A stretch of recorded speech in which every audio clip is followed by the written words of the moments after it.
Welcome back. Palestinian President Mahmoud Abbas threatened to quit his job last week. He says Israel doesn't want peace and won't accept a Palestinian state. It's the latest in a series of setbacks for Middle East peace going back 50 years. John Waggy has that story. The peace process. Decades of conferences, summits, and high-level cajoling designed to find a permanent solution to Middle East troubles. The goal is repeated like a mantra by political leaders in the West. It is critical for us to advance a two-state solution where Israelis and Palestinians can live side by side in their own states with peace and security. But far beyond Israel and the Palestinian villages, fault lines throughout the Middle East can shift and shake up the world. The Iranian mullahs race to become the next nuclear nation so they can wipe Israel off the map. Autocrats in Egypt and Saudi Arabia wonder if a younger, more radical Muslim generation will overturn the existing order. Lebanon sits on an ethnic powder keg, and a terrorist group stockpiled with missiles calls most of the shots. At the heart of it all, Jerusalem. For Jews, their united eternal capital. For Muslims, the place of Muhammad's ascension and the home of a future Palestinian state. For Christians, the place where Jesus will return to rule the earth. In his new book, The Mirage of Peace, best-selling author David Aikman explains why all the talk about peace doesn't reflect the reality rooted in centuries of conflict.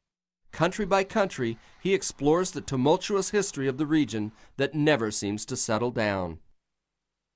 Well, David Aikman joins us now from our Washington bureau. His new book is called The Mirage of Peace, Understanding the Never-Ending Conflict of the Middle East. David, thank you for being with us. It's good to see you again. Pat, thank you for having me on the program.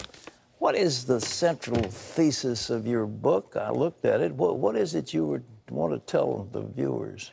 Well, the central thesis of a book is explaining why the Middle East is a very complicated place in which there are multiple conflicts going on.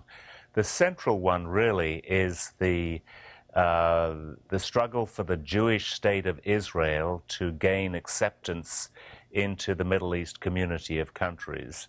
Then there are additional struggles between different religious communities in the Islamic world. The Sunnis, who are 85% of the Muslims and are indeed most of the Arabs, and the Shia, who are the Iranians. And you've got all these swirling ethnic and religious conflicts which just don't seem to be capable of really perfect resolution at any one time. Well, you essentially are saying that our political leaders are on a fool's errand.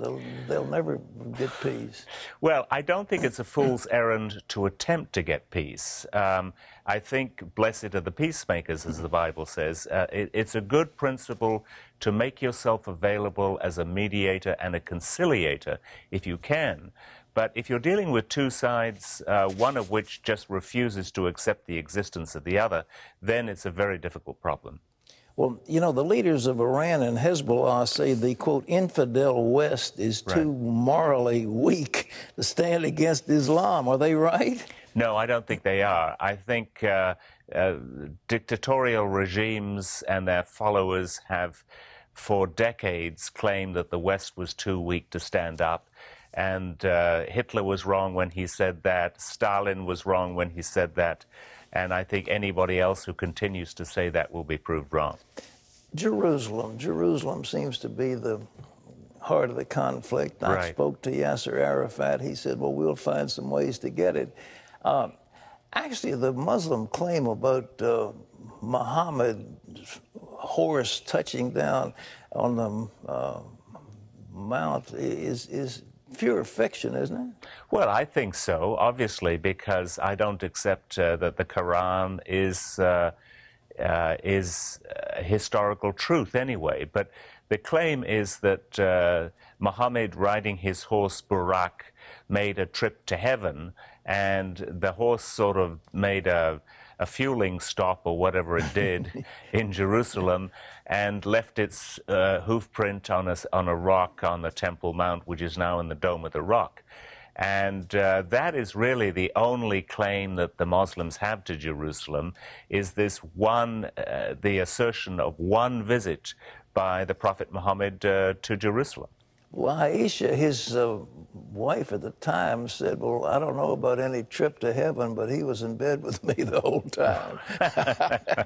Well, Aisha should know she was his favorite wife.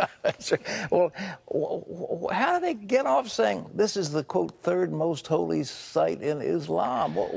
It's a fiction. Well, you know, it's interesting. I mean, the emergence of a belief in Islam that Jerusalem is really, really important is a very recent belief. In the 1920s, the Arabs in Jerusalem acknowledged that the Jews had a claim to pray at the Western Wall, the so-called Wailing Wall. Mm-hmm. They didn't deny that Jerusalem was the location of the Jewish temple.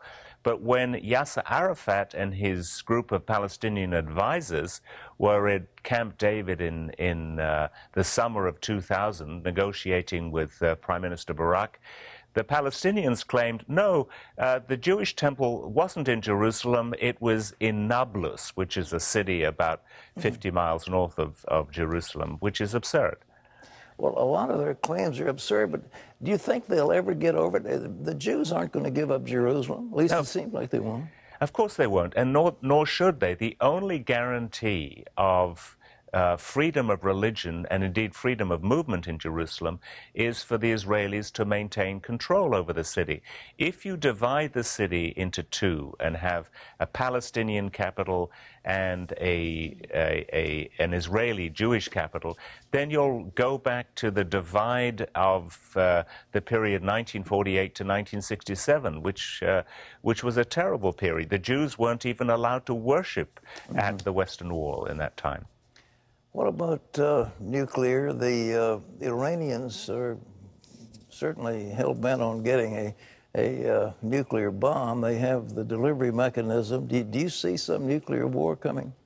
Well, I don't see a nuclear war because I think it's a race against time. I think it's possible the Iranian regime may undergo a transformation before that time arrives. But certainly the leadership of Iran is intent on acquiring nuclear weapons. Not to use them, I think. I don't think they want to unleash a nuclear war, which would lead to their own destruction, but to provide a shield behind which allied groups like Hezbollah and Hamas can operate virtually, without retaliation from the Israelis. David Aikman, thank you very much. Ladies and gentlemen, it's called The Mirage of Peace. It's available where books are sold. David Aikman, Time magazine correspondent for Israel. He was Far Eastern correspondent. He has broad experience. Yes. David, thank you so much for being with us. Thank you, Pat.